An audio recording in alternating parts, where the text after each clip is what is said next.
Terima kasih Tuhan, kami boleh mengenal, bahkan percaya kepada Engkau. Karena kalau tidak terbaik kami dalam hidup kami. Karena kalau satu-satunya Tuhan, pribadi yang bisa menyelamatkan kami dari maut. Terima kasih Tuhan, kami ucap syukur biar usia ini Tuhan boleh menghantar kami untuk boleh menerima kebenaran dari firman Tuhan yang kita bacakan hamba-Mu sampaikan. Biarlah Tuhan berkati setiap kami yang ada di tempat ini, untuk kami dapat boleh bersiap diri untuk menerima dan mendengarkan kepada firman Tuhan. Berkati hamba-Mu yang akan menyampaikan tentang firman Tuhan. Biar setiap kata yang keluar dari mulut bibir hamba-Mu dan Tuhan yang berbicara dan memakai hamba-Mu. Sembunyikan hamba-Mu di belakang salib-Mu Tuhan. Biarlah tidak mencuri kemuliaan daripada Tuhan, dan hanya nama Tuhan saja dipermuliakan. Berfirmanlah Tuhan, kami siap mendengar. Dalam nama Tuhan Yesus kami berdoa. Amin. Silakan duduk Bapak Ibu kasih Tuhan. Firman Tuhan pada sore malam hari ini akan disampaikan oleh Bapak Pendeta Timotius Abdullah. Setelah firman Tuhan nanti akan dilanjutkan dengan perjamuan kudus. Monggo dan Pak silakan Pak. Ya, shalom Bapak Ibu Saudara, selamat sore, selamat Paskah. Bersyukur dan bersukacita karena Tuhan kita telah bangkit. Nah, judul firman Tuhan sore ini adalah Kristus bangkit membarui kemanusiaan kita. Nah, Bapak Ibu, Alkitab kita adalah firman Tuhan. Amin. Setuju? Nah, bukan hanya berikutnya, Pak. Nah, bukan hanya firman Tuhan, tapi Alkitab itu mengisahkan sejarah yang benar-benar terjadi. Jadi kalau orang mengatakan Alkitab itu dongeng, Alkitab itu omong kosong ya, Alkitab itu dusta, saudara-saudara suruh baca Alkitab dan buktinya Bapak Ibu lihat ya.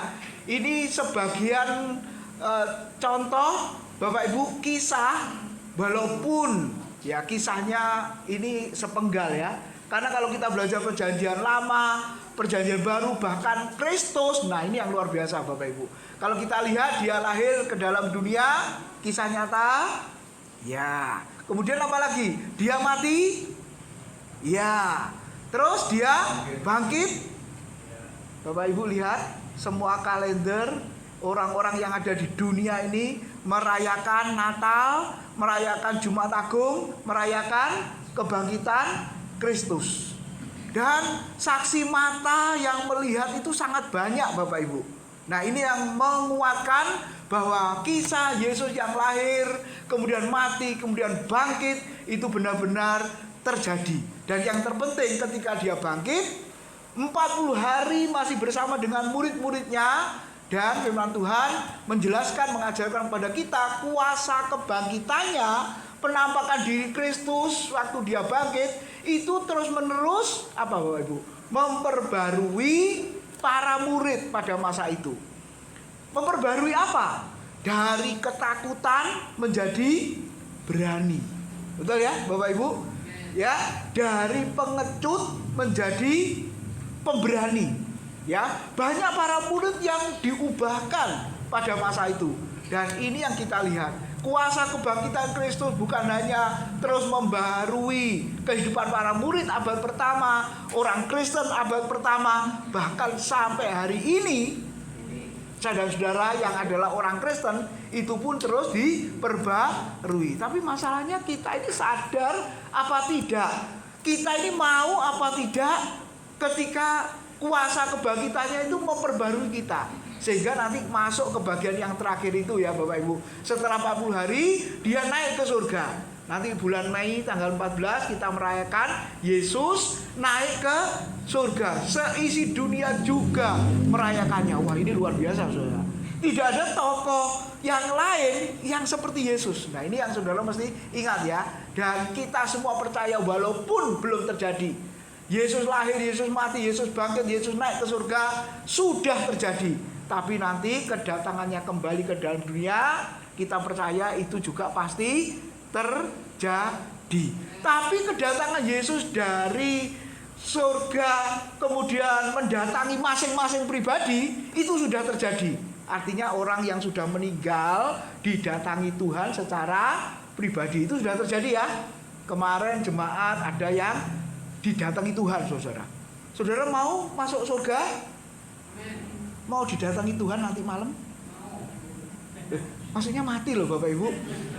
Aduh, tunggu dulu ya, belum Natalan gitu ya saudara. Nah, jadi kedatangan Tuhan itu saudara secara pribadi memanggil, menjemput, membawa pulang ke pangkuan Bapa di surga. Dan yang kedua apa? Nanti secara bersama-sama. Nah, itu belum terjadi. Kemudian ini yang penting saudara-saudara, manusia lama, manusia baru. Bapak Ibu Saudara, manusia lama atau manusia baru? Nah, ini yang kita renungkan pada sore hari ini. Kuasa kebangkitan Kristus memperbarui kemanusiaan kita. Kemanusiaan yang mana? Nah, coba kita lihat slide berikutnya, Pak. Pertanyaan sederhana. Apakah Bapak Ibu beragama Kristen? Angkat tangan. Yang enggak angkat tangan, lihat KTP-nya, tertulis apa di situ? Bapak Ibu beragama Kristen? Kristen. Pertanyaan kedua, apakah Bapak Ibu orang Kristen? Oke, pertanyaan berikutnya, beragama Kristen sama orang Kristen sama atau beda? Ada yang bilang sama, ada yang bilang beda. Ini gimana ini menyelesaikannya ini? Satu gereja kok enggak sama jawabannya, saudara-saudara. Sama atau beda? Siapa yang bilang sama? Pokoknya kan Kristen, Pak, gitu ya saudara. Siapa yang bilang beda?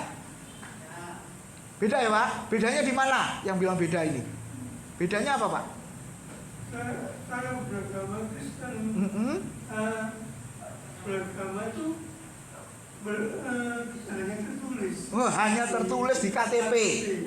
Orang Kristen mengenal Yesus secara mendalam. Mengenal Yesus secara mendalam. Kalau orang Kristen tertulis KTP-nya Kristen, apakah tidak mengenal Yesus secara mendalam? Belum tentu, ya, belum tentu, ya. Makasih Pak, bener. Jadi Bapak Ibu, orang yang beragama Kristen itu KTP-nya tertulis Kristen. Namanya beragama. Jadi sederhananya begini loh. Hari Minggu ke gereja, iya. Kenapa? Kan aku beragama Kristen. Kalau aku tidak ke gereja, nanti apa kata tetangga? Loh, ini katanya Kristen. Bahkan di lingkungan RT tertulis, terdaftar warga ini beragama Kristen. Tapi tiap minggu pagi, siang, sore, malam, kok gak pernah ke gereja ya? Terus akhirnya saudara gimana? Waduh, kalau begitu harus ke gereja. Kenapa kok harus ke gereja? Gak enak diomongin tetangga. Wong katanya Kristen, dia memang agamanya Kristen, tapi kok tidak pernah ke gereja. Betul, saudara? Nah, itu orang yang beragama Kristen. Lalu setelah ke gereja, datang, duduk, dengar, derma, ya, saudara. Habis itu pulang. Ketika ditanya, tadi beribadah dapat apa? Firman Tuhannya apa? Gak tahu. Lah terus ngapain? Makanya saya ke gereja, karena di rumah panas, di gereja AC-nya dingin. Nah, ada yang ngomong kayak gitu, saudara. Lalu firman Tuhannya seperti apa? Nggak ngerti. Aku sibuk main handphone, main game. Lalu ada juga yang nggak konsentrasi, pikirannya entah kemana. Wis toh, pokoknya aku tiap minggu ke gereja. Kalau ada persembahan ya aku memberi persembahan. Kalau minta sumbangan untuk apapun aku juga beri. Kan sudah. Nah, itu namanya beragama Kristen, saudara. Kira-kira orang beragama Kristen model begini, Bapak Ibu, diperkenan Tuhan apa tidak? Terus, kalau ngakunya beragama Kristen, namanya juga nama-nama Alkitab. Timotius nama Alkitab, Paulus, Yohanes, Petrus, Filipus, bahkan ada yang pakai nama, siapa namamu? Yesus.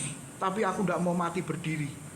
Kalau Yesus di Alkitab itu matinya berdiri kan, di atas kayu salib. Betul saudara? Biasanya orang tua berkata, kamu kalau membuat pegel hatiku, aku bisa mati berdiri. Seperti Yesus berarti. Dia matinya mau disalib saudara. Karena matinya berdiri. Gak mungkin kan matinya berdiri, pasti matinya ditidurkan. Nah Bapak Ibu, Bapak di surga kira-kira berkenan enggak atas hidup orang yang tanda petik beragama Kristen?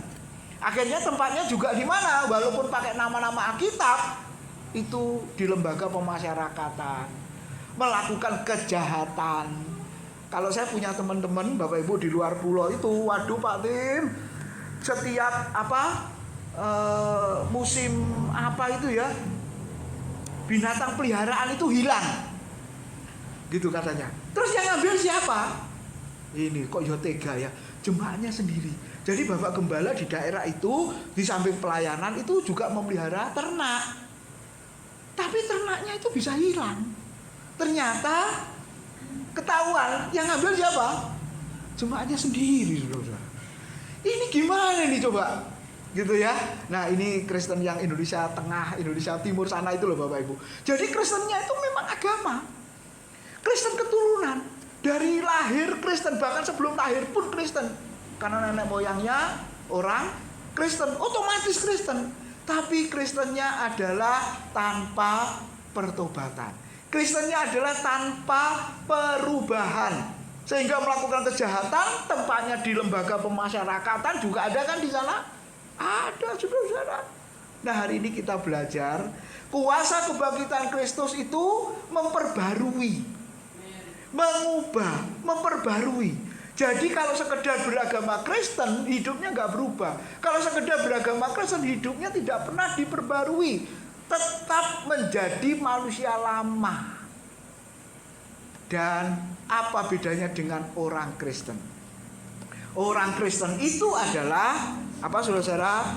Pengikut Kristus. Slide berikutnya. Orang Kristen itu adalah mengalami terus-menerus kuasa kebangkitan Kristus yang mengubahkan, memperbaiki, memperbarui. Nah, coba Bapak Ibu renungkan hidup Kristen sekarang, hidup Kristenmu sekarang dengan yang lalu. Kira-kira ada perubahan enggak? Atau enggak berubah? Yesus saja enggak berubah, Pak. Ya sudah, aku enggak berubah. Tapi nyanyinya gimana, saudara? Ya Yesus kan enggak berubah, aku juga enggak berubah. Amin. Loh, salah ya, saudara-saudara. Yesus gak berubah, kasihnya, kuasanya, kealahannya gak berubah. Tapi saya dan saudara harus berubah. Dari manusia lama, firman Tuhan mengatakan apa? Menjadi manusia baru. Tapi kenyataannya orang Kristen ngakunya manusia baru, tapi tetap kelakuannya, perbuatannya, perkataannya tetap manusia lama. Nah, itu kita semua rata-rata Bapak Ibu Saudara ya. Kalau di jalan, nah perkataan yang keluar apa, saudara? Ini ujiannya gitu ya. Kita banyak di jalan yang macet, wah itu godaannya. Nah, ayat yang dibacakan tadi di awal, 1 Petrus 1 ayat 3 sama-sama. Terpujilah Allah dan Bapa Tuhan kita Yesus Kristus, yang karena rahmatnya yang besar telah melahirkan kita kembali oleh kebangkitan Yesus dari antara orang mati kepada suatu hidup yang penuh dengan pengharapan. Jadi ternyata Bapak Ibu di situ mengalami kuasa kebangkitan Kristus, itulah orang Kristen. Jadi bukan orang beragama Kristen. Kalau orang Kristen itu kenapa beribadah kepada Tuhan? Bukan karena takut diomongi tetangga, Bapak Ibu. Ya, memberi persembahan kepada Tuhan bukan apa, saudara? Supaya diberkati Tuhan. Ya, apalagi saudara? Menjadi orang Kristen bukan nanti aku dapat sesuatu dari Tuhan. Aku sudah melayani sekuat tenaga, semangat sungguh-sungguh, pasti nanti akan memberkati aku, dapat ini, dapat ini. Jadi usahaku nanti akan diperhitungkan oleh Tuhan. Nah, itu beragama Kristen. Itu sama dengan agama-agama yang lain, Bapak Ibu Saudara.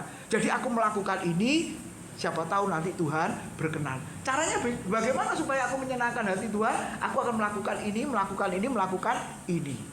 Tapi orang Kristen yang sudah mengalami kuasa kebangkitan Kristus itu, konsep berpikirnya dibalik, Bapak Ibu. Kenapa kamu datang beribadah kepada Tuhan? Kenapa kamu setia melayani Tuhan? Karena Tuhan Yesus sudah terlebih dahulu setia, bahkan sampai mati di atas kayu salib. Kenapa kita memberi persembahan? Bukan supaya diberkati, karena kita sudah diberkati, makanya kita memberi. Ini contoh ya. Kenapa kita semua melayani Tuhan? Bukan supaya nanti Tuhan senang, bukan, saudara-saudara. Kita melayani Tuhan karena Tuhan terlebih dahulu sudah melayani kita. Nah, itu artinya orang Kristen, bukan beragama Kristen. Bisa nangkep Bapak Ibu? Ini sederhana, tapi kadang-kadang masih tumpang tindih ini.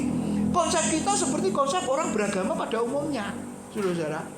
Karena aku pantas Pak, layak Pak, ini Pak hasilnya. Karena aku setia, karena aku sungguh-sungguh, makanya aku dapat rumah, dapat mobil. Loh, ini apa bedanya dengan orang yang non-Kristen, saudara-saudara? Nah, hari ini kita melihat yang terpenting adalah orang Kristen itu terus-menerus mengalami kuasa kebangkitannya yang apa tadi? Melahirkan kita kembali. Coba slide berikutnya. Orang Kristen itu terus hidup di dalam Kristus. Nah, ini bedanya. Kalau orang yang beragama Kristen, kira-kira hidupnya di dalam Kristus apa di luar Kristus? Di luar gereja lebih tepatnya ya Pak. Walaupun KTP-nya Kristen. Ada yang begitu? Kristen tapi gak pernah ke gereja. Kristen tapi gak pernah baca Alkitab. Kristen tapi gak pernah ikut melayani. Kristen tapi gak pernah berdoa. Coba, ini Kristen model apa saudara-saudara? Beragama Kristen. Apakah hidupnya di dalam Kristus? Pada 2 Korintus 5:17 mengatakan sama-sama, jadi siapa yang ada di dalam Kristus, ia adalah ciptaan baru, yang lama sudah berlalu, sesungguhnya yang baru sudah datang. Lihat Bapak Ibu, orang Kristen jenis ini tadi, ya, saya harap jangan kita ada di situ ya. Kita orang Kristen, bukan orang beragama Kristen. Apa artinya orang Kristen? Lebih mengerucut lagi bahwa kita ini pengikut Kristus. Kita ini terang dunia. Kristus ada dalam hidup kita. Kita di dalam Kristus, Kristus di dalam kita. Jadi ketika orang lain melihat kita, Bapak Ibu, orang lain itu seolah-olah melihat Kristus kecil dalam hidup kita. Jadi identitas kita sebagai orang Kristen tidak bisa kita sembunyikan. Dan yang terpenting apa? Orang Kristen itu terkenal apa saudara? Kasih. Orang Kristen terkenal baik. Orang Kristen terkenal macam-macam Bapak Ibu. Itu yang harus keluar dari mulut orang-orang di luar sana ketika melihat saya dan saudara sebagai orang Kristen. Tapi kan yang terjadi sebaliknya ya Bapak Ibu. Aduh, kenapa itu kerja kok telat? Aduh, orang Kristen maneh katanya gitu saudara-saudara. Nggak mau beri contoh.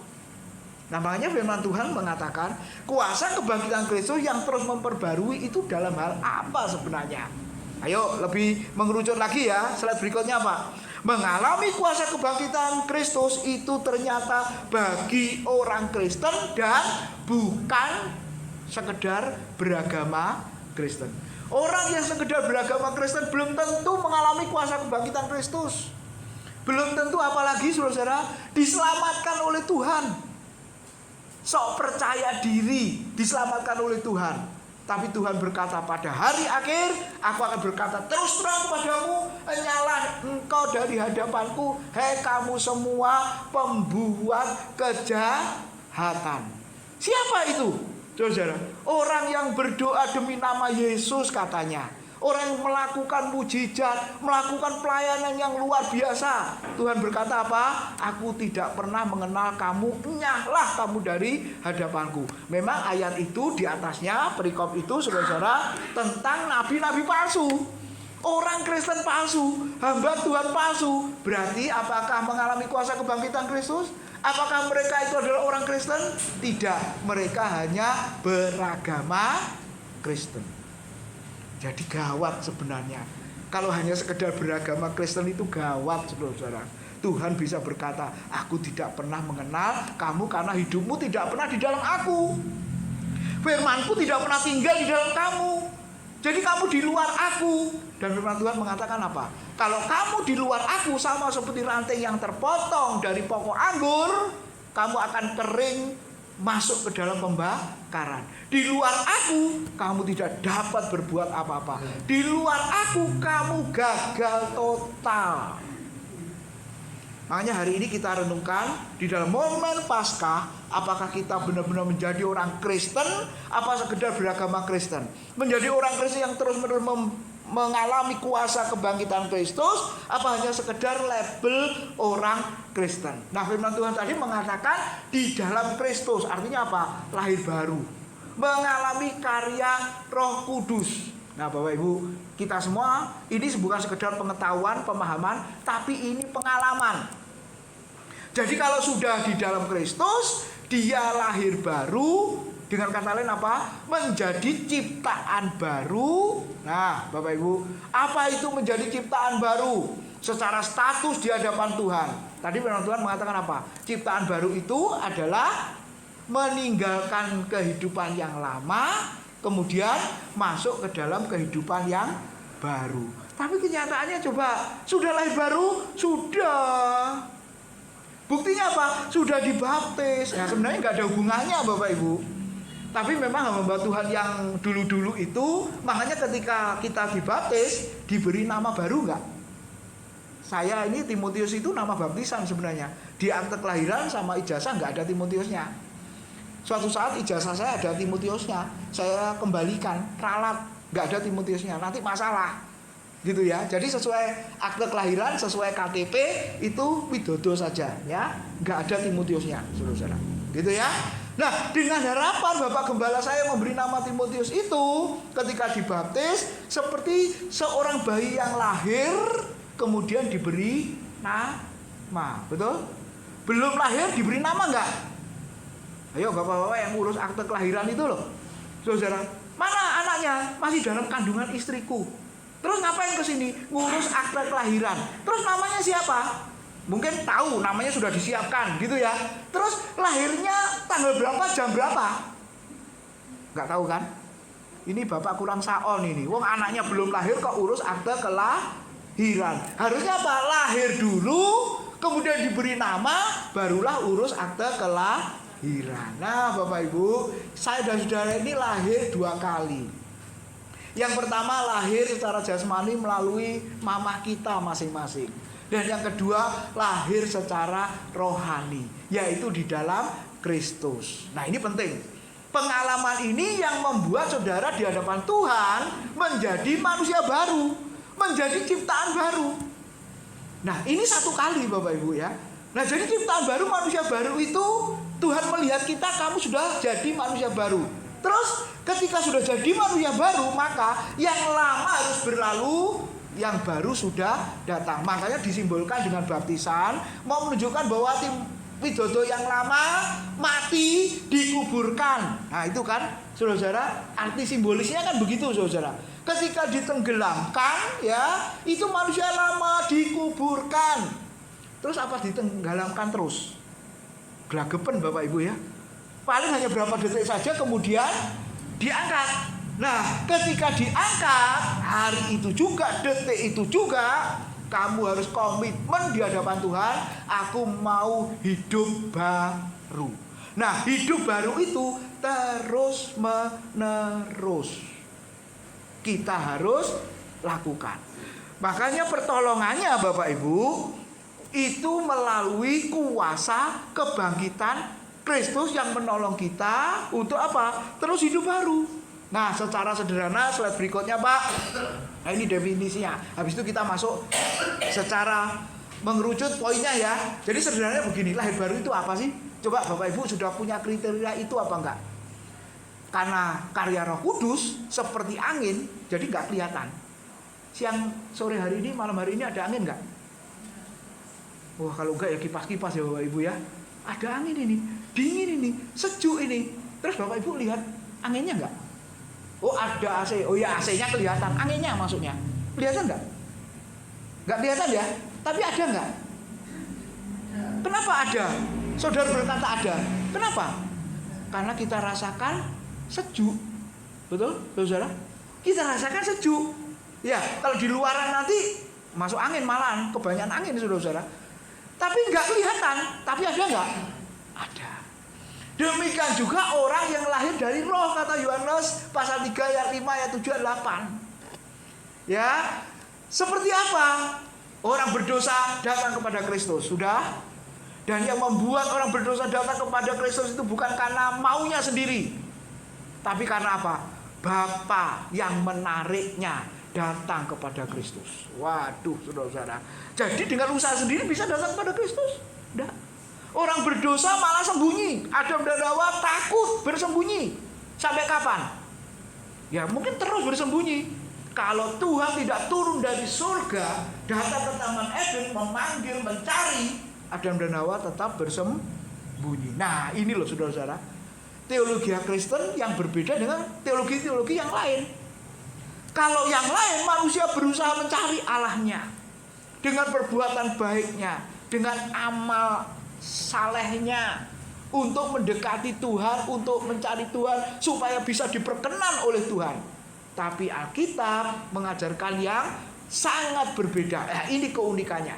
Bukan manusia yang mendatangi Tuhan, tapi Tuhan yang mendatangi manusia berdosa.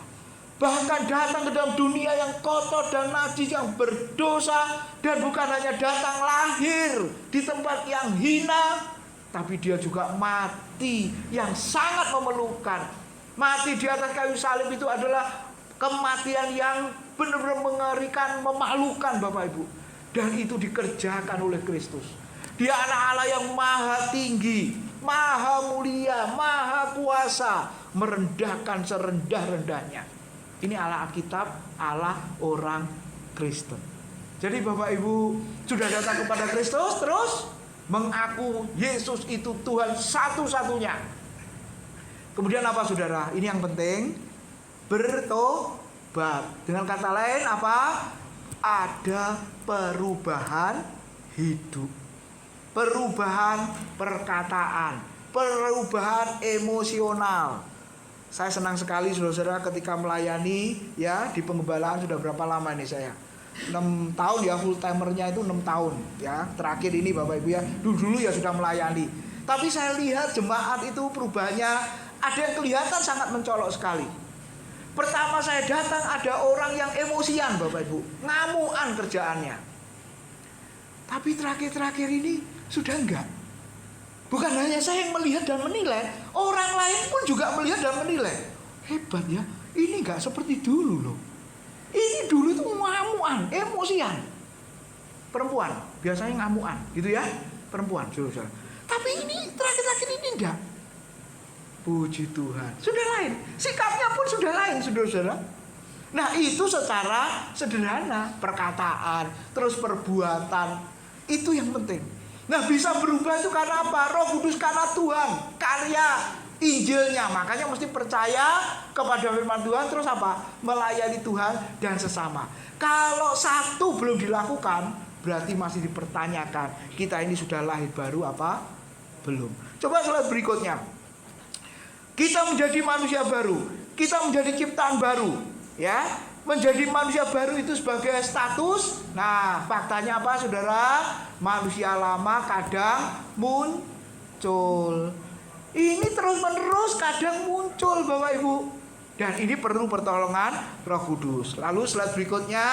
Nah ini yang saya maksud dengan pergumulan hidup orang Kristen.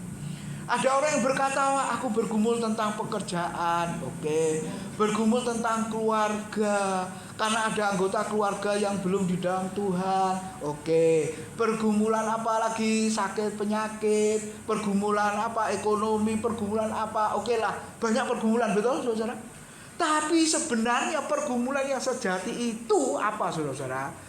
Pergumulan hidup orang Kristen yaitu apa? Mematikan manusia lama dan menghidupi manusia baru. Itu pergumulan yang sesungguhnya. Coba slide berikutnya untuk mempermudah. Nah itu menurut Kolose pasal 3 ayat 5 sampai dengan yang ke-17. Coba Bapak Ibu lihat nih.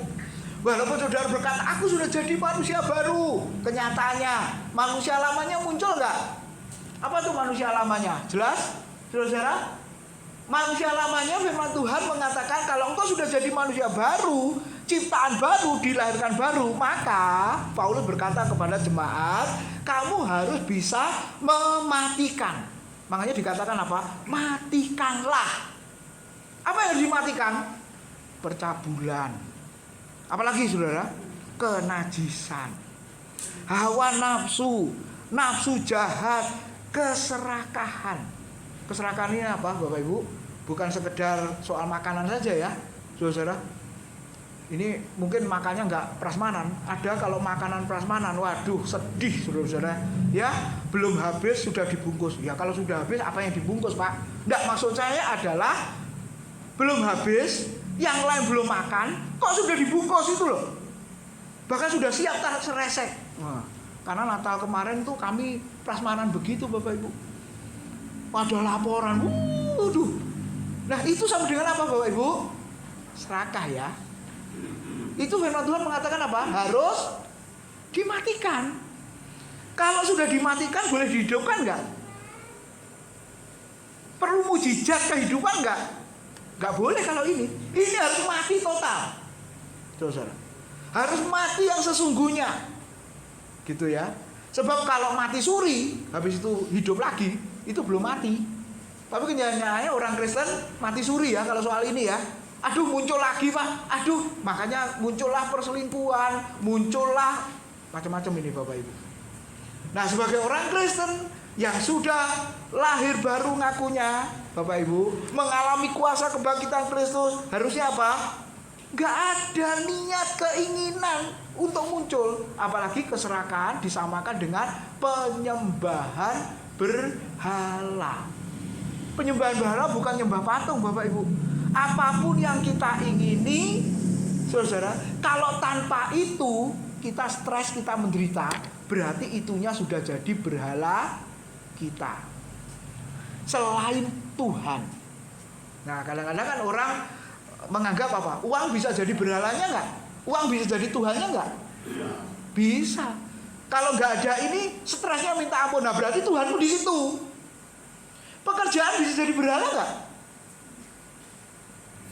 Bisa. Gak pernah ke gereja Pak. Lembur terus Pak. Ketika sakit baru ke gereja Pak. Baru minta doa gembala Pak. Tapi waktu kerjaannya buanter, duitnya banyak, gak pernah ke gereja, gak pernah kolektor Pak. Nah Tuhan itu kadang-kadang bisa buat begitu. Untuk menyadarkan kita. Nah Bapak Ibu. Terus yang kedua apa? Setelah matikanlah, lalu buanglah. Apa yang dibuang? Marah, geram, kejahatan, fitnah, kata-kata kotor, dusta. Bapak Ibu kalau namanya buang kadang-kadang diambil lagi enggak ya? Saudara lagi bersihin rumah, beres-beres rumah, lalu saudara buang itu yang menurut kita saat itu enggak perlu. Tapi tiba-tiba istri pulang, Pak, aku perlu ini lagi. Di mana tadi? Loh, kado tak buang. Loh, itu yang penting, ambil. Nah, biasanya kalau sudah dibuang sebelum diambil pemulung, puji Tuhan masih ada. Tapi kalau sudah diambil pemulung ya hilang, lenyap toh Bapak Ibu. Berarti yang namanya buang ini kadang-kadang diambil lagi. Sama seperti marah. Hari ini mungkin saudara nggak marah, besok bisa marah nggak? Gitu ya Bapak Ibu ya. Terus apa lagi?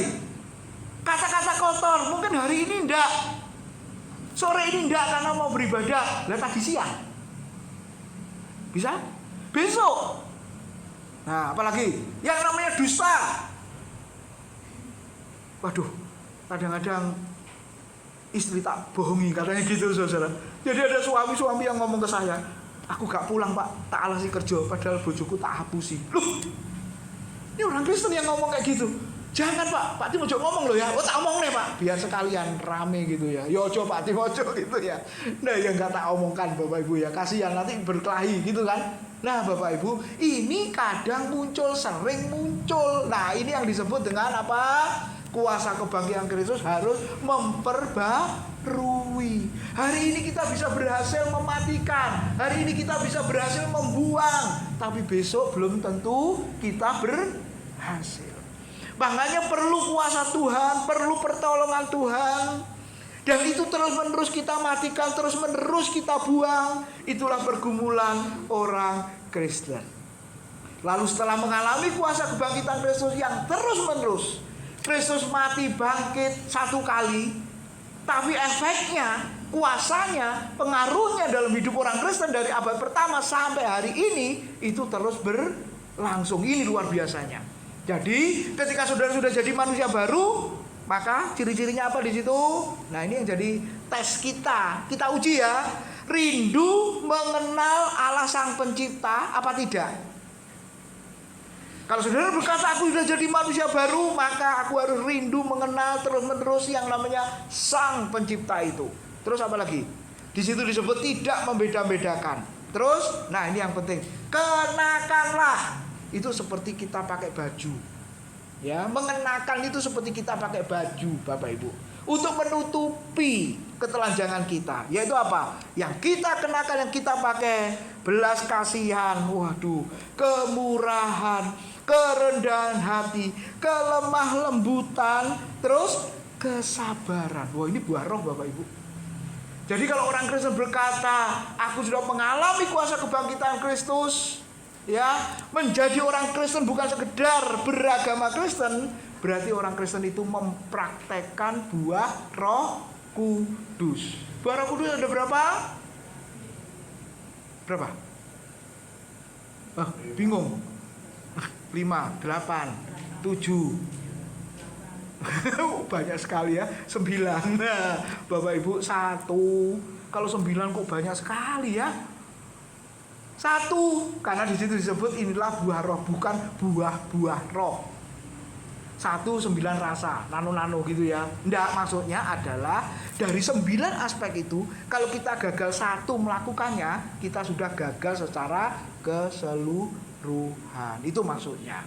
Jadi Bapak Ibu, menjadi orang Kristen, menjadi manusia baru, maka harus mengenakan buah roh. Lalu mengampuni seperti Tuhan Yesus mengampuni.